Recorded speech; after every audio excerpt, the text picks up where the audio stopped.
There are men who are alive today who have PTSD, who have missing limbs, who have all kinds of problems. So yes, absolutely, systemic oppression has been something inflicted upon men. This is what I want to say. I agree with you. I think the military-industrial complex needs to end.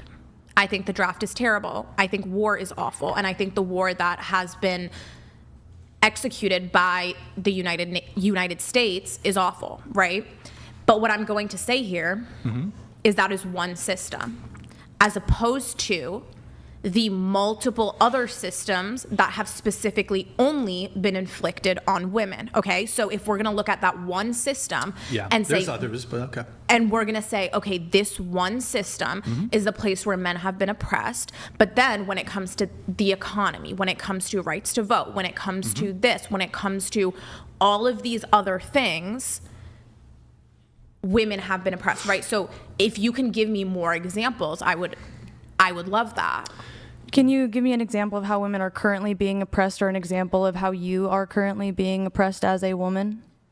So I think that if we look around, right, and we look at a lot of the violence that has been subjugated on women, a lot of the beauty standards, the domestic violence, the sexual violence, etc., all of those are forms of oppression where women are being oppressed by men, and they're constantly put in danger because of those things. I would actually argue that a lot of those have a lot more to do with feminism, because it is a lot of this, my choice is okay because it's my choice, and so if it's my choice to show off my skin, then now I'm setting that beauty standard that is in fact harming others in the end.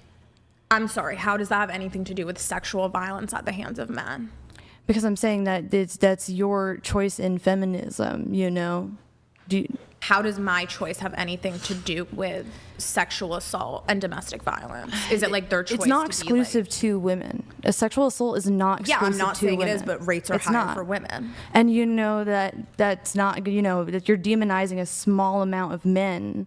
You're demonizing a large group of men based off what very, very few do, and that's not fair.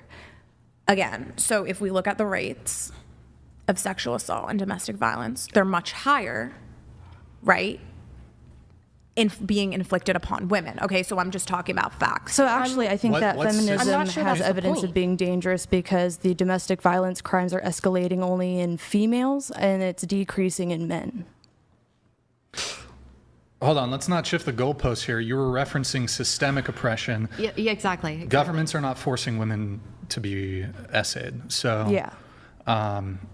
Correct. You would have to point to like systemic oppression. So right, like if we're looking, that's individual crime, Fine. which is bad, which is wrong. Yes, and I was referencing that based on today. Okay, if we're talking about myself, what I'm personally facing. But then if we want to talk about systemically, do you think that just all of a sudden those systems have dissipated? Just because the systems have been eradicated doesn't mean that their effects aren't still there. Give me an example of how you're actually currently being oppressed. How I'm currently being oppressed. Okay, so because those systems have been in place so long, where women shouldn't have jobs, women shouldn't have financial stability, women shouldn't be in charge of their own finances, a lot of families have come to think that that is the truth. They have come to accept that. They have come to see that as the correct way of living. And so a lot of families don't prioritize their daughters getting educated or their daughters getting jobs or etc. I'm saying maybe 20 years ago. Hold on. So what do you have to say then? My understanding across the nation in the United States, the higher education gap, it's like 60-40, 60% women, and this was the case since 1980. So since 1980, 45 years ago, more women have been going to college and graduating from college, going to university. So perhaps historically this might have been the case, but now that the gap exists in the other way, are you prepared to say that there's discrimination and sexism against men, given the disparity? No, I'm not prepared to say that. But there's a gap that exists. Yeah, and why is that gap there? maybe because women are being presented with more opportunities just because they're women. But can we at least do a correction on this idea that women are like disincentivized to go to university? Because more women go to university than men. Yes. And this isn't like fake news. We can look it up. If you guys go to a specific university, perhaps it's even the case that the university you go to. I don't know if anybody here, you go to UCSB, the split I believe is 55%, 45%. That's a 10% gap. There's more, 55% women. Is the female population not higher than the male population? It wouldn't account for perhaps in a very small way, it wouldn't account for such a massive gap in higher education.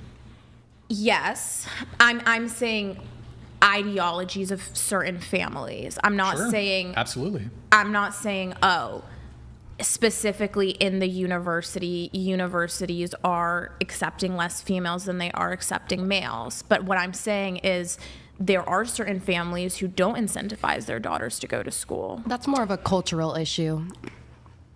Yeah, I mean, that's probably I would true. agree. I don't think I would disagree there, but I mean, in terms of what we actually see bared out by the data, more women go to university. I'm not making this up. We can Google it if you just want to reference it. But yeah, more women do go to university.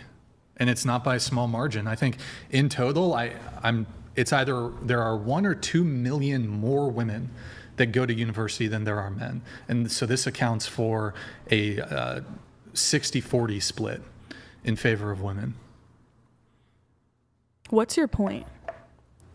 What do you mean? Like, well, that I was more just women she go was to saying school? that It's more well, about her these point. women, they're oppressed because there's not a push.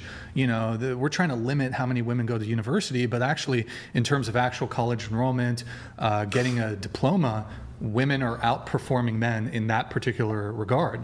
So it's just a correction of a factual inaccuracy. Well, Okay. because she was talking So I about think we systemic oppression, right? So, like, as history is going on, we are changing that as women. Who's changing that? Men aren't changing that for us. Women are changing that for us. To be in school and be in all these places. I mean, from my personal experience, in terms of the women in my life, the women I've seen, it's always been a very normal ideology. Like, women are ambitious.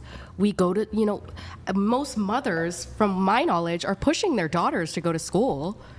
That is completely a cultural issue.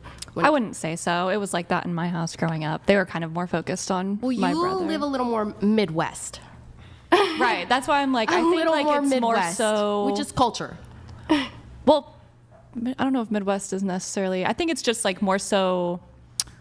Rural areas is the right term, that like they focus on the men. There is a culture to that, though. I don't think there's a dispute that there's absolutely anecdotal examples where perhaps in certain families there's like the son has to, Yeah. I don't dispute that this happens, but in terms of the propaganda that's out there, I mean, I don't think that there's the propaganda I see is family, marriage, children, at least directed towards women, Yes. family, marriage, children, secondary, college, career, primary.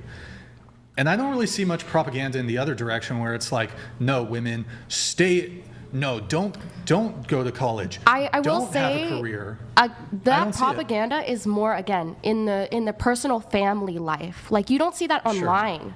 Now, I will say, like, maybe 10 years ago, when I was a little kid on the internet, it was different. But as of right now, I would say there's no real propaganda against, like, women going to school, unless it comes to motherhood. But again, like, in the families, the cultural aspects of that, yeah, for sure, you're going to see parents being like, no, I want my daughter to do this, this, and this, and this. But that, again, is the family, the culture. Coming back to this, though, just because I mentioned the selective service system, this is a robust system. It's a part of the United States government. And you might say, well, it's been so long, because I think you're maybe alluding to that in your argument. You were saying, well, it happened so long ago, although I would my counter to that would be, even if this was the case, well, I have two arguments to that.